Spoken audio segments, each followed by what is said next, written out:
I started taking a new look at my life. My weekly paycheck amounted to the grand total of $57. I was far behind on my promises, behind on my bills, and discouraged. I was far from making the progress. I was willing to work hard. That was not my problem. But it was clear that it was going to take more than hard work. And I didn't want to wind up at age 60 broke, needing assistance, like so many people I saw around me, not in the richest country in the world. So what do you do to change the direction of your life? I thought, well, I should go back to school. 1 year of college doesn't look that good on an application. But now with my family starting, going back to school seemed like a tough decision. I didn't have any money to start my own business. Money was one of my problems. I always had far too much month left over at the end of the money. I remember one time losing $10 and I was physically ill for 2 days over a $10 bill. Some of my friends tried to be cheerful. They said, look, maybe some poor person who needed it found it. But that was not really helpful. I was the person who needed to find $10, not lose 10.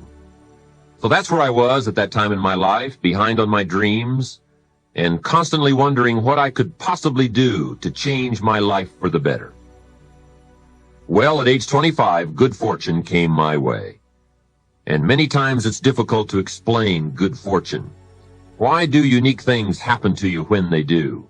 Part of that is a mystery to me. However, my good fortune was meeting a man, a very unique and successful man. His name was Mr. Earl Schoaf. When I met him, I said to myself, I would give anything to be like him. I wonder what it would take. Well, to make a long story short, this very special gentleman took a liking to me, and a few months after I met him, he hired me, and I went to work for him. I spent the next 5 years working for him in several of his businesses, and then, unfortunately, he died. But I did get to spend 5 years with this remarkable man, and the best thing he gave me during that 5 years was not a job.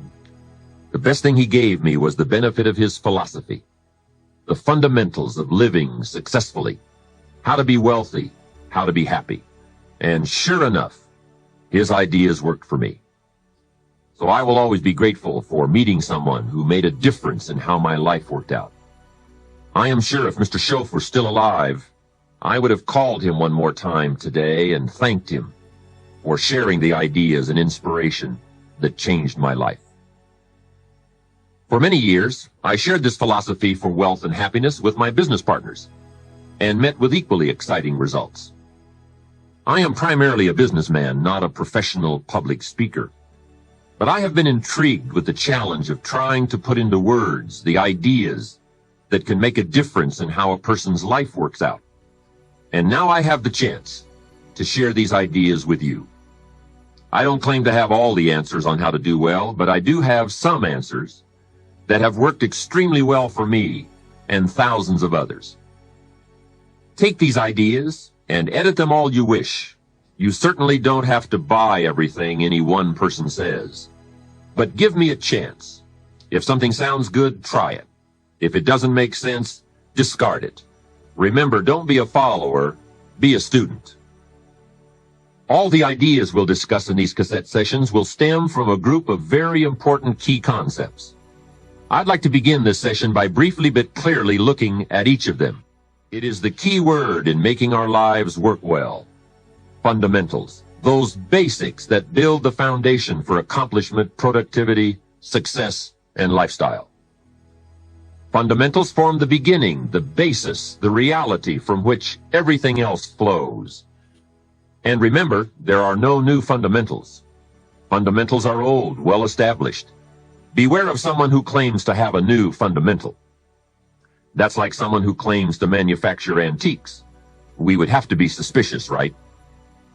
So fundamentals, basics, they are so very important to understand and consider and practice if you wish for the good life. And may I add here, make sure you don't go looking for the exotic answers to success. Success is a very basic process. It doesn't fall out of the sky. It doesn't have any mysteries, nor does it fall into the realm of the miraculous. Success is merely a natural result that comes from the consistent operation of the practical fundamentals. As someone wisely remarked, to be successful, you don't have to do extraordinary things. Just do ordinary things extraordinarily well.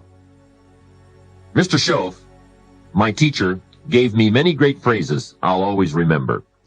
One of them was, there are always about a half dozen things that make 80% of the difference. What a key thought, a half dozen things. Whether we are working on our health, wealth, personal goals, or professional enterprise, the difference between our ultimate success or inevitable failure lies in the degree to which we are willing to seek out, study, and to go to work on those half dozen things. For a farmer to reap a plentiful harvest in the fall, for example, the major basics are fairly obvious: soil, seed, water, sunshine, nourishment, and care. Each fundamental being equally in need of study and attention, for together they bring about the best chance for a successful harvest. A good question to ask before undertaking any project or setting any new objective, then, is what are the most important half dozen things that will make the major difference in how it works out? So whether the enterprise is art or architecture, music or sculpture, mathematics or sports, business or farming, success or lifestyle, it's the fundamentals that count. To understand them and to practice them is to take the first intelligent step toward accomplishing your objectives and living your dreams. The second key word for us to consider is wealth.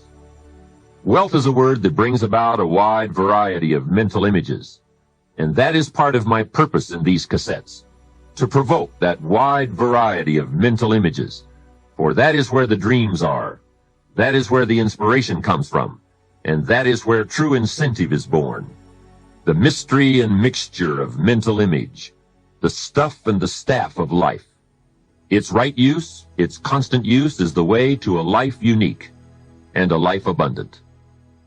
Now, to one, wealth means having enough financial substance to be able to do whatever you wish to do with your life. To another, it may mean freedom from debt, freedom from the constant claim of obligation. To yet another, it means opportunity. And to many, wealth means $1 million. That's a unique word, millionaire. It rings of success, freedom, power, influence, pleasure, possibility, benevolence, and excitement. Not a bad mental image. Now we could talk of the wealth of experience, the wealth of friends, the wealth of love, the wealth of family, the wealth of culture. Wealth of many kinds. However, in this program, we are more specifically going to talk about wealth in the sense of financial freedom. Wealth that comes from the conversion of effort and enterprise into currency and equity. For each of us, the amount of money required to be wealthy will differ. But the dream for all of us, I'm sure, is the same. Freedom from financial pressure. More freedom of choice, freedom to enjoy, and the opportunity to create and to share. Wealth, the possession of great financial resources that improves the quality of your life and gives you added dignity and expanded lifestyle. So decide for yourself what wealth means to you. Latch on to your own mental image of wealth, and let's see if the ideas I'm about to bring to you will make sense, and perhaps provide you with the inspiration to put the plan into high action, so that as the days pass, you will discover a growing sense of freedom and dignity, self-worth, substance, and lifestyle. The next key word is happiness, the universal quest. Happiness is a joy that most often comes as a result of positive activity. Like wealth, it too has a wide variety of meanings and interpretations. Happiness is both the joy of discovery and the joy of knowing. It is a result of an awareness of the full range of life, the color, the sound, the harmony. And it is the joy that comes from designing a life and practicing the fine art of living well. Happiness is being able to explore the offerings of life by perception, response, and enjoyment. Happiness is both receiving and sharing, reaping and bestowing. It is being able to feast on harmony as well as food, on ideas, as well as bread. Happiness is the deliberate act to create a wider world of experience and awareness. Happiness is having a handle on disappointment.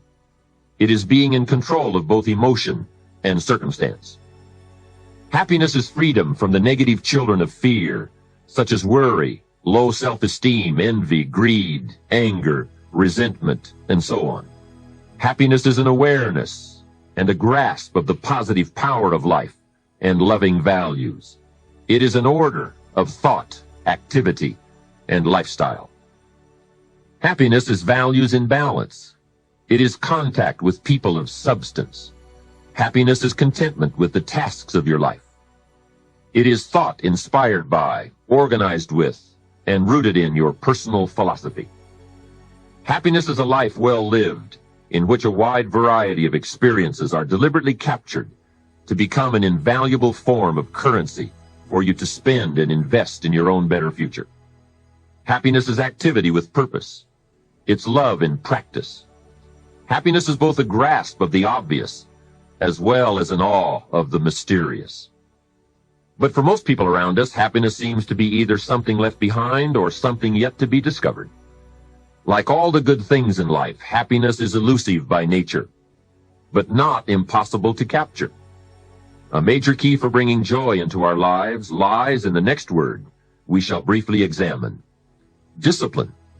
If there is a magic word that stands out above all the rest, this is the one: discipline.